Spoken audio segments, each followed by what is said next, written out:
Non, il y a deux ou trois trucs. La première, c'est que, il n'a pas le droit. Il a pas le droit de ne pas revenir. Donc, je pense qu'il l'attend de lundi à l'entraînement de lundi prochain. Et je pense qu'il sera là lundi. La deuxième chose, c'est que. Et il le sait, il n'a pas le droit et il le sait.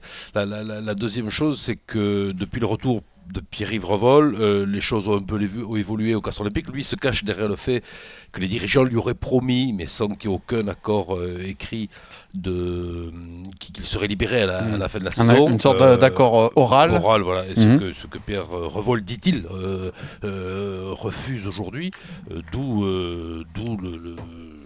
la situation. Les atermoiements du moment. Alors cela dit, tu es persuadé qu'il sera là lundi, mais bon, pour l'instant, d'abord, il n'est pas là. Et puis surtout, lui, il nous a fait part de son intention de ne pas revenir si la situation s'enlise. Quels que soient les règlements, c'est ça qu'on appelle un bras de fer. C'est-à-dire on outrepasse le règlement pour faire pression, parce qu'on le sait, les enjeux économiques sont importants, les enjeux sportifs aussi. Les enjeux économiques, ils se retournent contre lui. S'il n'a pas le droit vers lui, si le contrat, c'est pas marqué noir sur blanc qu'il pouvait être libéré, c'est un accord oral, il l'a dans le baba. Donc à partir de là, s'il veut faire le dur, ça va lui coûter de l'oseille. Donc c'est très simple l'histoire. Et je pense sincèrement que ça peut avec Pierre-Yves Revol, ça peut lui coûter, crois-moi, plus que le denier du culte.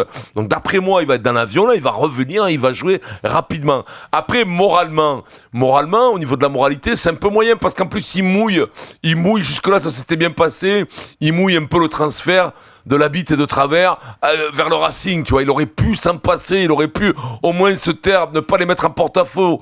Il peut aller en Afrique du Sud, c'est un très bon joueur. S'il a envie de jouer en équipe d'Afrique du Sud, là, il faut qu'il trouve... Mais de toute façon, il faut qu'il parle, il faut que ses avocats rencontrent Pierre-Yves Revol et qu'ils arrivent à décider de quelque chose qui aille dans son sens. Il t'explique que Castres, 4e du top 14, est un petit club. Oui, par rapport au Racing qui est 8e. Je sais pas combien. Racing qui est 8e. Bon, en fait, tu l'as dit, c'est double peine parce qu'il respecte pas, pour l'instant, en tout cas sur ce qui s'en dit, le contrat qui le lie à son institution, au club. Et le deuxième point, c'est qu'il met le doute sur les deux coachs. Faut arrêter, parce que quand des coachs s'en vont comme ça, que des joueurs en fin de contrat les accompagnent, ok, basta, c'est possible. Mais que des joueurs sous contrat fassent la démarche, là, ça devient compliqué. Ça devient compliqué. En plus, là, on parle d'une dérive du rugby, c'est pas une dérive du rugby, c'est une dérive d'un mec qui fait n'importe quoi. Ça, c'est déjà passé. Dérive du sport professionnel. Du sport professionnel. Mais ça, c'est pas la première fois que ça se passe, qu'il y a des histoires de contrats entre un joueur, parce que les joueurs n'ont pas. Parce qu'il y a les entraîneurs, on porte plus l'attention dessus. Parce qu'il y a l'histoire des deux coachs. Mais tout à fait. Après, la dérive du rugby, ça existait dans le sport amateur, ça existait dans tous les sports. C'est pas une dérive particulière au rugby, c'est une dérive du sport professionnel. Ouais.